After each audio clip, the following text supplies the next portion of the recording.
굿모닝 신소장 그 5째 방송 시작하겠습니다. 신소장 자기소개 부탁드리겠습니다. 부동산은 그 자리에 재화를 투자하는 게 아니라 정보를 투자하는 겁니다. 안녕하세요. 굿모닝 신소장의 신소장입니다. 늘었어, 확실히. 응. 다행입니다. 많이 하실수록 네. 이제 능글능글 맞게 이렇게 변하실 겁니다. 제가 어떻게 변할지 무서워지실 거예요. 예, 제가 보장하면서 네. 무섭지는 않아요. 너무 많이 봐가지고. 하긴요. 그 번데기 앞에 주름을 약간 잡았네요, 제가. 네. 어쨌든 재미난 방송으로 그리고 재미 이상으로 유익한 방송으로 우리 굿모닝 신소장 코너는 확실하게 만들어 드리자고요.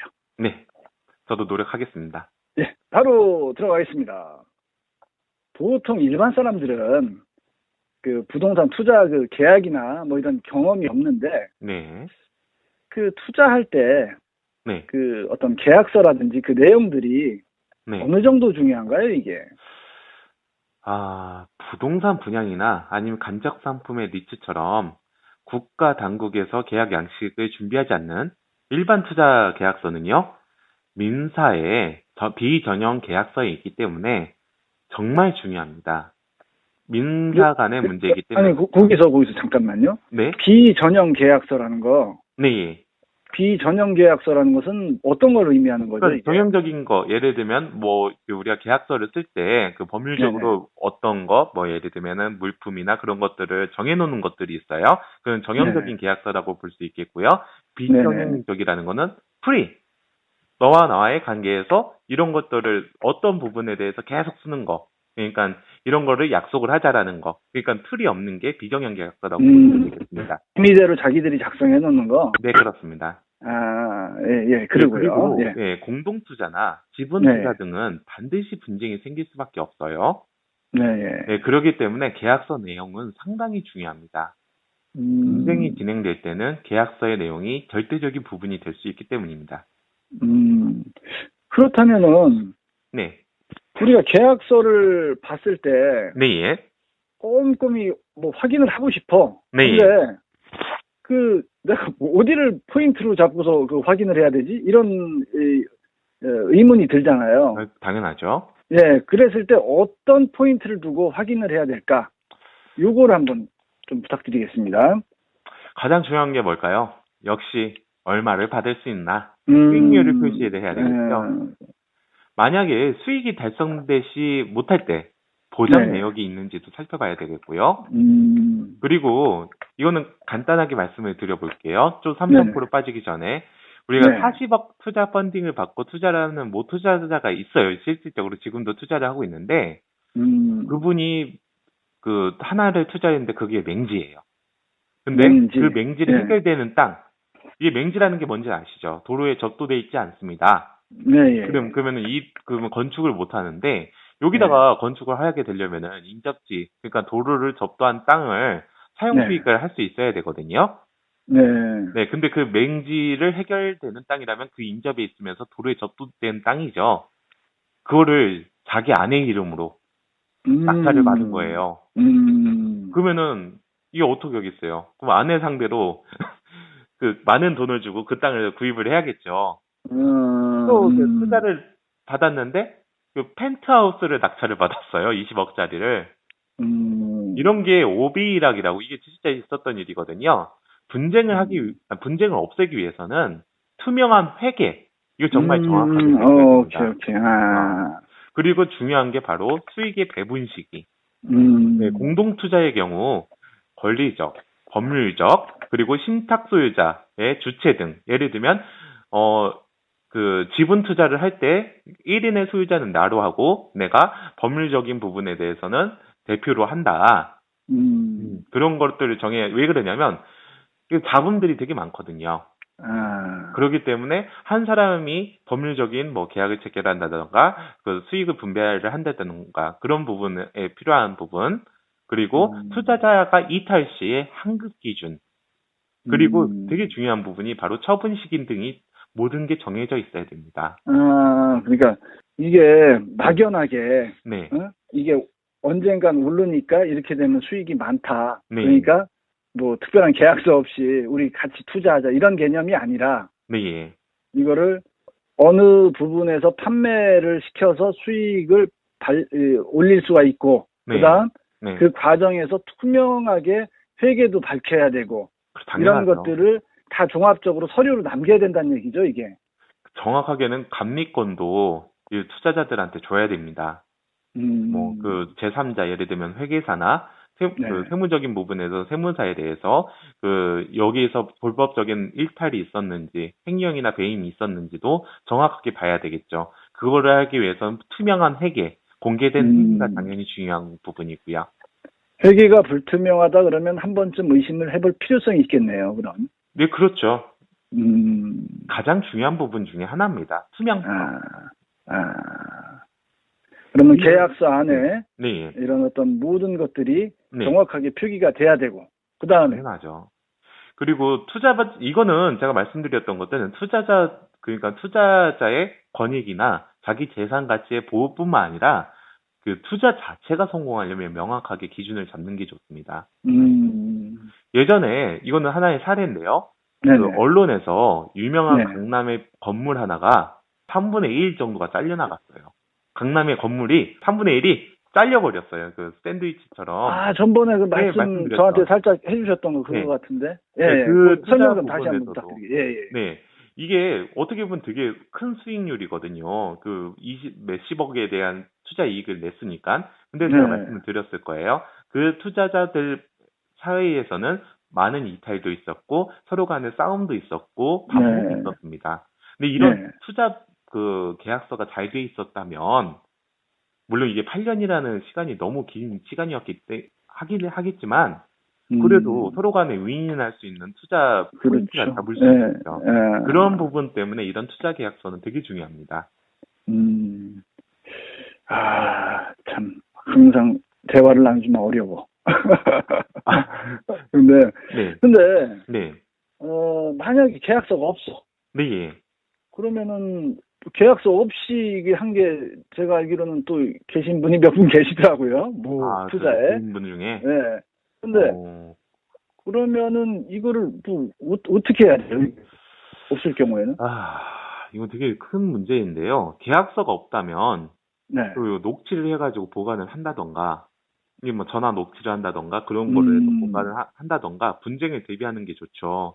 그리고 대부분 투자를 한다고 하지만 예를 들면은 그 투자 주체가 뭐 담보권이 있는 재산이 있다. 그러면 근저당을 거기다 설정을 한다던가, 아니면은 뭐 그 차용 증서로 뭐 이렇게 작성하는 거죠. 이 돈을 빌린 거다라고 명목상으로 나중에 강제 집행이나 임의 경매 그리고 강제 경매를 진행을 할 수 있게 그렇게라도 걸어놔야 됩니다. 이게 투자 계약서가 없다는 거는 이거는 그냥 그 돈을 주겠다는 거랑 진배가 없거든요.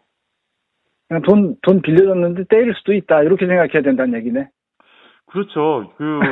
그냥 제가 보기에는 이게 많은 부분을 그래요. 일반적인 뭐 투자회사가 아니라 뭐 개인적으로 이렇게 그 펀딩을 해가지고 사모 펀딩을 해가지고 할 때는 그 투자 주체가 그 자신의 재산을 담보권 설정을 해주게 한다던가 아니면 차용증서로 많이 진행을 하죠. 근데 차용증서는 이거는 돈을 빌렸다는 일반적인 부분이잖아요. 그렇죠. 네. 근데 담보권으로 해가지고 근저당 설정하는 것보다는 우선은 나는 이 돈을 빌려줬다는 거를 우선은 승소를 해야 되고요. 그 부분에 대해서 또 승소를 했으니까 강제 집행을 그때 할 수가 있어요. 그때 그러면 그 시간 동안 명이 다 바뀌고 그럴 경우 무자력일 때 문제가 되는 거죠. 모든 게 무자력일 때 문제가 되는 거죠. 뭐 그래도 그냥 그 담보권 설정이 돼 있으면 바로 그냥 자기 담보 잡아놓은 걸로 바로 경매에 집어넣을 수도 있고 그런 부분이 있지만 그냥 차용증서는 많은 절차를 뭐 예를 들면 뭐 재산조회 절차나 아니면 채무명시 같은 것들 그리고 뭐 민사집행법상의 그런 부분들을 그 절차를 진행을 해야 되는 게 문제가 있는 거죠. 그러니까 투자 계약서가 제일 좋은 겁니다. 차용증보다는 차라리 담보 제공을 해놔라. 네, 담보 제공. 근데 그걸 해줄 수가 있냐고요. 힘듭니다. 근데 뭐 내가 내 돈 지키려면 그거 안 해주면 안 줘야지 뭐. 뭐 그게 가장 큰 거죠. 아니 그거는 투자 계약서보다 어떻게 보면 더 확실할 수가 있죠. 담보 제공을 받았다면. 정말 그 투자라는 게 굉장히 쉽게 얘기를 하지만 굉장히 어려운 것 같아요. 가장 어려운 것 같습니다. 5회까지 만들면서도 지금 신 소장님 하실 말씀이 엄청 많았잖아. 근데 제가 잘랐잖아. 잘랐습니다. 진짜. 근데 아니면 제 잘못이에요. 챕터를 길게 가고 제가 그걸 해야 되는데 말할 건 너무 많은데 그 한정된 시간이다 보니까 이야기가 막 산으로 가고 백두산으로도 가고 금강산으로 가고 참 방송을 처음 하시다 보니까 근데 이제 조금 그래도 5회까지 가니까 이야기 쉽게 되는 것 같아요. 제가 보니까 더 그 깔끔한 목소리와 그리고 정제된 말투 그리고 그 쏙쏙 들어오는 글귀로 제가 보답을 해드리도록 하겠습니다. 확실한 그 멘트. 확실한 멘트. 그러면 5회 방송은 우리 이제 방송을 좀 짧게 가기로 했잖아요. 구구절절 뭐 이거저거 얘기하는 것보다 강한 메시지를 전달하는 게 좀 훨씬 낫겠다 해가지고 짧게 가기로 했는데 오늘은 여기까지 하고요. 많은 분들이 회사나 어떤 사람의 말만 믿고 뭐 계약서도 없고 뭐 아무런 것도 없이 결국은 자기 돈을 투자를 하잖아요. 이런 사람들 때문에 이 방송을 만든 거잖아요. 그러니까 맞습니다. 그거는 계약서 없이 투자를 한다는 것은 결국 내 주머니에 있는 돈을 그냥 주겠다라는 얘기로 생각하시고 이거는 앞으로는 그렇게 하지 마시고 내 돈이 안 될 확률이 높으니까 돈이 되게 할 확률이 높게 만드는 것은 투자가의 몫이다. 그러니까 계약서 꼭 작성하시고 계약 내용 꼼꼼하게 확인하시고 마지막에 투자를 하시는 게 이게 신 소장님 말씀이죠. 이게 꼭 그렇게 하시라고. 모든 게 기승전. 그리고 계약서 투자하지 말고 부동산에 투자해라 라는 게 그런 것 같습니다. 그게 가장 큰 그 핵심인 것 같아요. 그리고 계약서는 그 남을 믿고 투자를 할 때는 계약서는 정말 중요한 부분이고요. 그러니까 계약서 한 번 더 확인해 주시기 바라겠습니다. 저희가 이렇게 부탁드리겠습니다. 저도 부탁드릴게요. 마지막으로 하실 말씀. 부동산 투자는 노동지압적인 투자입니다. 여러 공적 정보나 경매 정보 혹은 인터넷으로 정보를 얻지만 결국은 찾아보고 만져보고 느껴봐야 되는 거예요. 법률 공부를 하는데 법률적 방식, 리갈 마인드가 생긴다고 하죠. 부동산도 부동산적 사고방식, 리얼티 마인드가 생겨야 됩니다. 결국에 공부고 지식이죠.